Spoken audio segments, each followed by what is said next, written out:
Hey everybody, welcome to The Ordinary Professor. My name is Dr. Kortney Peagram and this is my channel. Also, this is my kitchen. So welcome to summer. So I'm working from home, I'm working in the office, and so we get all the distractions and all the loveliness of summer. But today it's not about summer, it's about understanding how to coach people when it comes to people-pleasing tendencies. I say that because oftentimes in my sessions, I have specific frameworks or models that help coaches address people-pleasing behaviors and then give their clients the tools they need to reduce the impact of the people-pleasing tendencies. So first off, it's removing the I am a people pleaser to people pleasing is a behavior, and with the right actions, we can reduce the behavior and modify it to have better outcomes.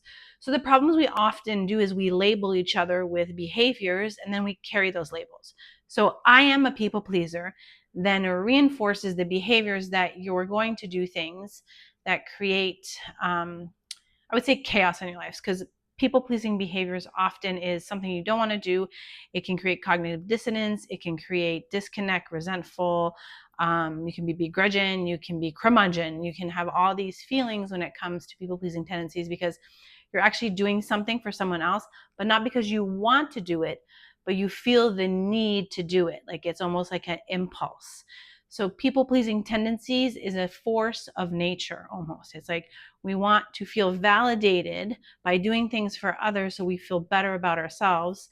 And we go into fawning a lot. Like, so there's the fight, flight, freeze, and then fawn. So in my last podcast, I talk about that. But fawning is overly being nice, apologetic, doing things for others because we want their behavior to stop or change, or we want to make them happy so they leave us alone. I know it's a pretty strong word. So they leave us alone. So in my coaching with my clients, often I find that when they are in people-pleasing behaviors or tendencies, it's because they don't want to deal with the other person. So they'll do everything to just be left alone. So if I do this or that, like I will feel better because I'm doing everything I possibly can to give validation, and also they just will stop bugging me. So I will dim my light. I will say that I'll take care of it. I will overbook myself, help someone else, overly apologize, take responsibility for something's not mine, just because I don't want to deal with the other person's reaction or emotions. Or two, I just need validation to feel like I'm a good person. So self-worth, instead of internalizing it, we're looking externally to gain that. So how do we coach through that? So one, you need to identify your triggers. So if you're the coach working with a client, identify the triggers. Now, so what are the behaviors? And I like to go a little deeper on the triggers and figure out what's happening beforehand. I found that in my coaching for people-pleasing behaviors, my people pleasers are doers. They're like overactivated by a ton of things on their calendar. So then they tend to say yes to more things and do more because they're not stopping and asking themselves, do I really want to do this? Is this for me or for them? Am I doing this to get external validation because I want to be the perfect daughter, the perfect mother, the perfect friend? And I'm using these examples because those might be the labels I wear, and I don't want to push my own things on you. But what labels are we wearing and how do we carry them? And what is our schedule currently looking like? So oftentimes people pleasers are doers and take care of everything. They're very busy and they will find time to do more with less. And with that, they're emotionally deregulated. And so that's when like they feel like their cup is empty, but they still have so much to do because they didn't look at their schedule and realize that I've been reacting to everyone else and not taking care of myself. So the important thing is, one, identify the triggers and then look at your clients' like behaviors like prior to being triggered. Then ask your client about their schedules.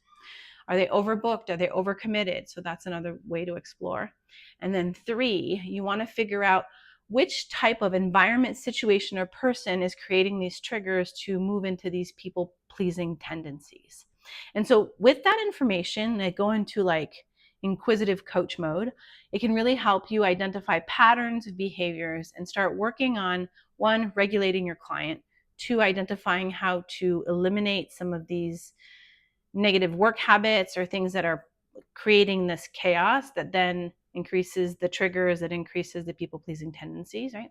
And then you want to go on to, like, which I love, is my 30, 60, 90-day plan of how to change one people-pleasing bad habit and replace it with something, so that it helps address the behaviors and not label the person.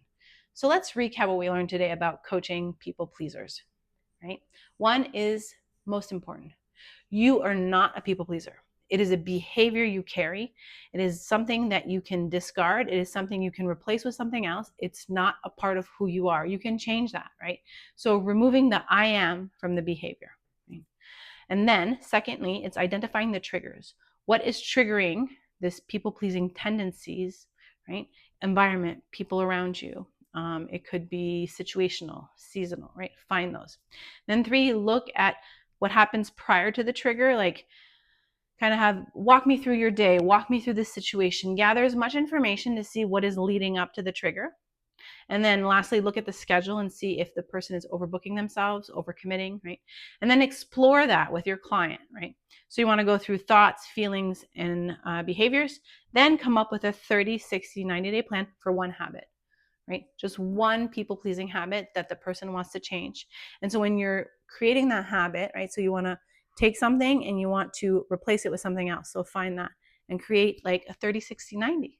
And so these things are really helpful to address people-pleasing behaviors. So that is it from the Ordinary Professor. I hope this little micro-learning has been helpful. If you like what I share, please try it, right? And then I dare you to try my tools and then let me know how it goes. And if you like this, then subscribe, join, and you can reach out for more. Thanks. Bye.